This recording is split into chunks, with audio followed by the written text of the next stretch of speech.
Good morning, updating automatic work. Ito na yung Hyundai i10 na kumakaldag sa reverse, stock third gear, tapos minsan tumataas yung minor. Magkasama ang sakit nito, tsaka yung baka may problema ang solenoid valve o ECU. Sige Trek, tingnan mo. Buksan mo yung ano. Ito na, force entry.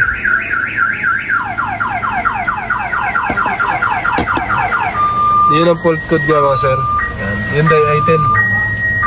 Yan ang fault code. Automatic transmission.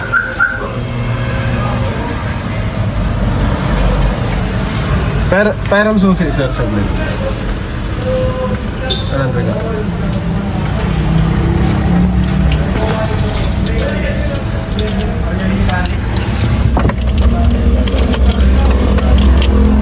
Tingnan natin yung fault code.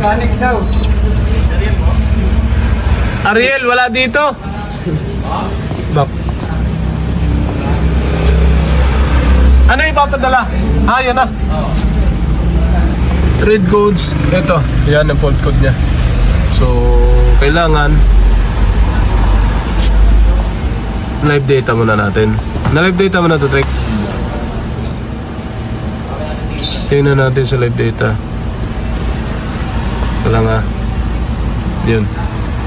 Naka-on naman, start natin.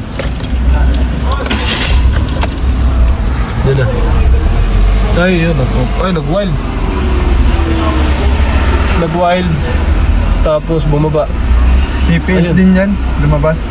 Taas, baba. Ito siya, nag-off na. Hindi na to obra. Ayun, ayun, nag-wild. Taas, baba. Tapos tingnan natin to. May TPS din daw nasira. Meron din? Engine. Sa engine, may TPS din. Napicturean din niya rin to. Oo. Okay. So, doble ang sira. Ayan, TPS performance. P0122, throttle position sensor, TPS1 signal circuit input low. Tapos P0121, throttle position sensor, TPS1 signal circuit range performance. Pwedeng TPS, pwedeng sira ang ECU. Yun, kaya pala nagwa-wild. Eh. Pero yung sa transmission may tama na rin. Tingnan natin kung gaano kalalim yung sira. Good. May wang-wang siya, no? Kung mga may alarm, sara mo na yung pinto. Buksan mo na isang pinto. Automatic works, may customer tayong Kia Rio naman. Hatchback, ano? Ang problema ni sir, nangalog daw yung, ano, kumakalog. Yun yung positive. Sige, tutok mo lang. Angat mo, angat. Iscan muna natin to. Sige, lagay mo rin, Trek.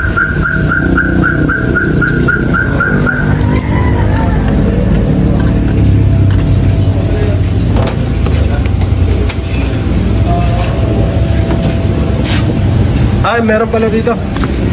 Susi.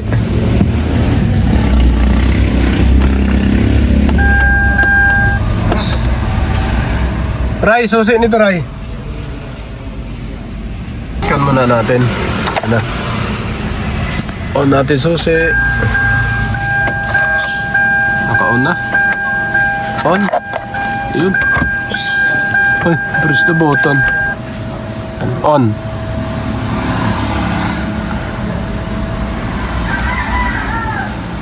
Park.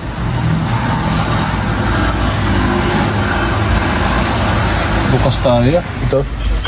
Tingnan natin anong fault code. Cancel. Scan muna. Dito tayo mag-umpisa. Diyan. Napakadaming fault code. Back. Okay. Quick test. Re-scan. Engine 2. Transmission 3. APS 1. Madami siyang fault code. Ayan na. Engine 2, automatic transmission 3, EPS 1. Tingnan ko saan tinamaan to. Pares kayo nasira nito. Ganun din nga daw yan eh.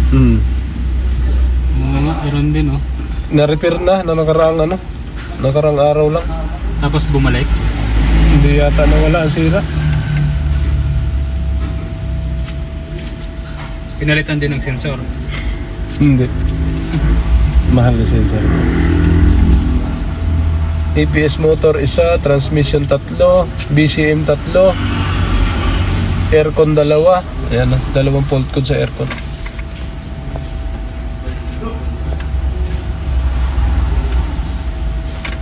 Transmission ilan? Tingnan natin ha. Kung ilan ang fault code. Red codes kasi kaldog daw. Ayun, ang daming fault code. Solenoid valve, shift solenoid valve, P0750, P0760, P0765. Madami siyang fault code. Tingnan mo natin sa iba. Sa engine, 2. Tingnan natin kung anong fault code to. Lane communication error. Yung lane communication error, okay lang yan, walang problema yan. Sa APS, pag lane communication, CAN timeout, engine management system, EMS to. So parang sa lane din yun. So yun lang, hanggang doon lang tayo. Sa transmission, live data tayo. Mahalaga live data. Select all, live data natin. Ito na yung performance task niya. Naka-on naman. Start natin. Start. Maluwag ang battery.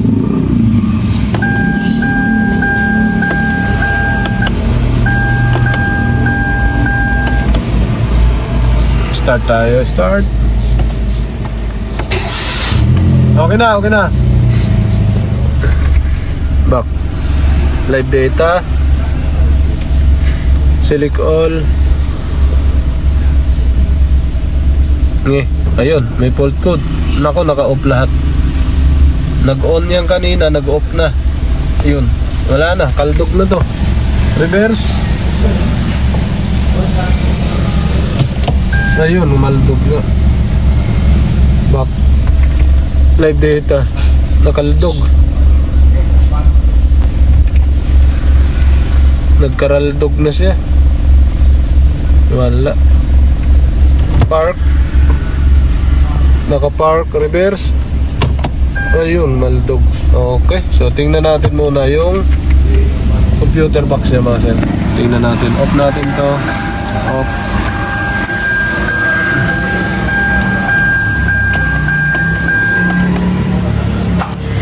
Baba natin bintana. Yan. Off natin susi. Okay. Okay, tanggal na yan ECU. Tanggalin niya. Tanggalin yung battery. Class na yung computer box. Tingnan natin. Tanggalin mo rin to. Tanggalin mo to. Ito. Tanggalin mo. ECU ng Kia Rio. So, ginawa lang nung 26. Nung 4. August 4. Ginawa. No power issue. Tingnan natin kung kaya pa yun. Oo, isang araw lang. Ito naman yung isa. Naman yung ECU ng Hyundai i10. Hey, 0097. Madugo-dugo to Tingnan natin to. Ito yung sa Hyundai i10. So may tama talaga siya mga sir. So, repair natin to. Ito naman yung sa Kia Rio.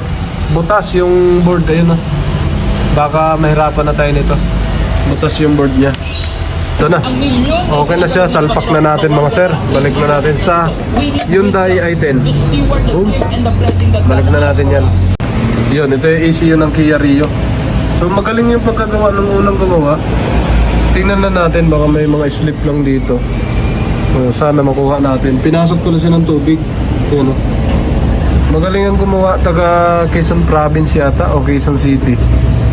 Magaling yung unang gumawa. Nasundan talaga niya. Ako hindi ko na ito kayang gawin pag sa akin. Pero nasundan niya lahat yung gagawin. Ayun yung mga butas na yun.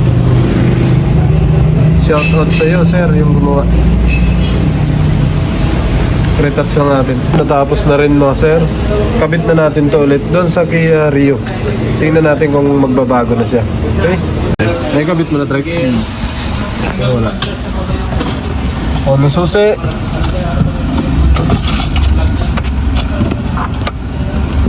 Ayun pala yung kabit. Pusok ko muna yung siyo. Para makapag-live na ako. Yan. May kabit na yung ECU sa ilalim. Tingnan mo maigi ha, baka lumihis yung ano. On natin susi. Battery, bay.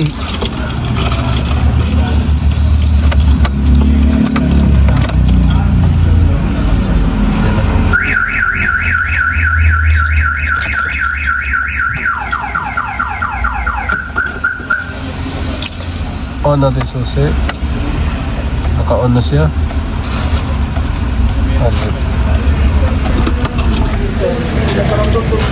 Ito na siya.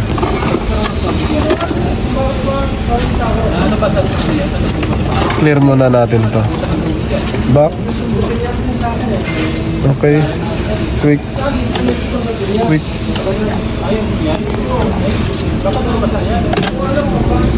May isang fault code sa transmission. Hindi pa to nabura pala. Clear natin yan. I-clear muna natin.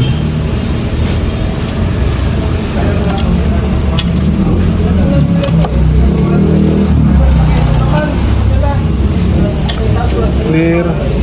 Okay.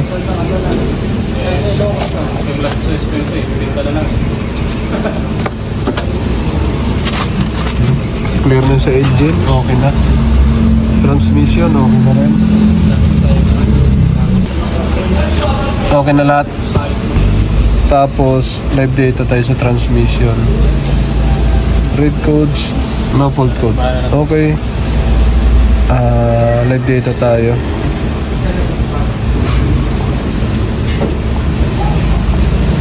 Five seconds.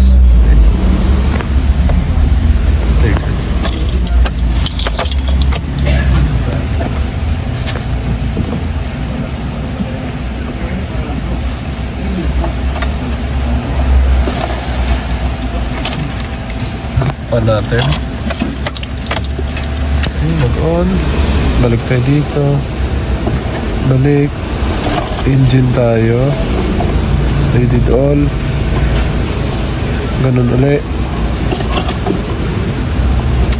Okay. Okay. Complete. Okay. Off tayo.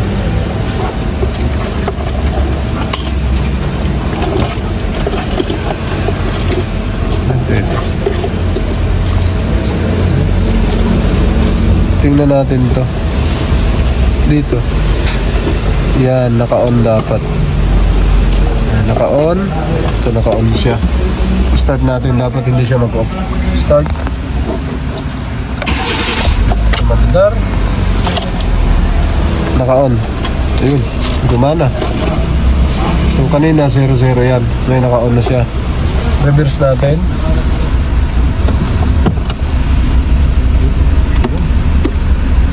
Wala nang alam. Neutral. Drive. Okay. Balik, neutral. Reverse. Park. Okay. Okay. Good na siya. Okay na ito mga sir. Aircon tayo. Para yung minor naman niya tingnan natin.